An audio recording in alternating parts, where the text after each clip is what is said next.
सितंबर माह किसानों के लिए सितम लेकर आया है। सितंबर में लगातार हो रही बारिश ने किसानों की खड़ी फसल चौपट कर दी है। खेत पर मक्के की फसल चौपट हो गई है।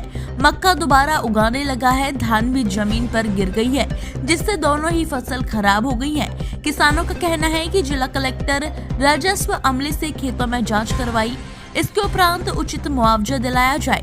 अब देखने वाली बात ये होगी कि सितंबर माह में एक तरफ बारिश का सितम तो दूसरी तरफ किसान प्रशासन से रहम की उम्मीद कर रहा है। ब्यूरो रिपोर्ट, दबंग मीडिया न्यूज नेटवर्क, शिवनी।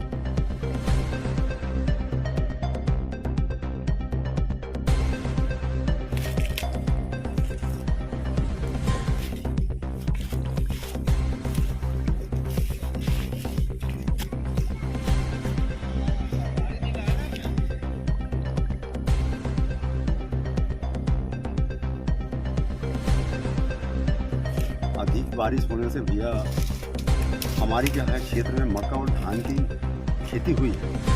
धान तो ही निकली है, पर मक्का क्या है, पक गया था, पकने के कगार में आ गया था। इससे क्या है कि अब पानी की अब बहुत कम आवश्यकता थी, पानी की आवश्यकता थी नहीं माने।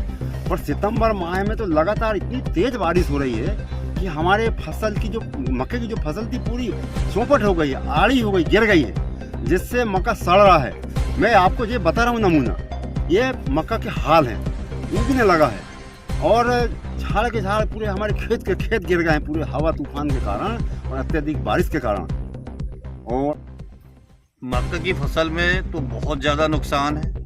ये जो भुट्टा दिख रहा है, इसकी छोई तक गल चुकी है, दाना में अंकुरण आने लगा है, पूरे खेत के खेत चौपट हो गए हैं। हम बार बार शासन से अनुरोध कर चुके हैं कि इसका सर्वे कराया जाए और सर्वे कराने के बाद जो उचित मुआवजा है किसानों को दिया जाए, जिससे किसानों को कुछ राहत हो सके। रहा सवाल पानी का, तो सितंबर में लगभग पानी बंद हो जाता था। इस साल सितंबर के पूरे माह में लगातार तेज बारिश हुई है और आंधी तूफान वाली बारिश के कारण ये आप देखते होंगे पूरी मक्का की फसल चौपट हो गई, कहीं गिर गई है। ऐसी धान की फसल की स्थिति है कि धान की फसल निकास में आई, निकली है और वो भी गिर चुकी है। तो किसानों को बहुत ज़्यादा क्षति है। आगे क्या रूपरेखा है?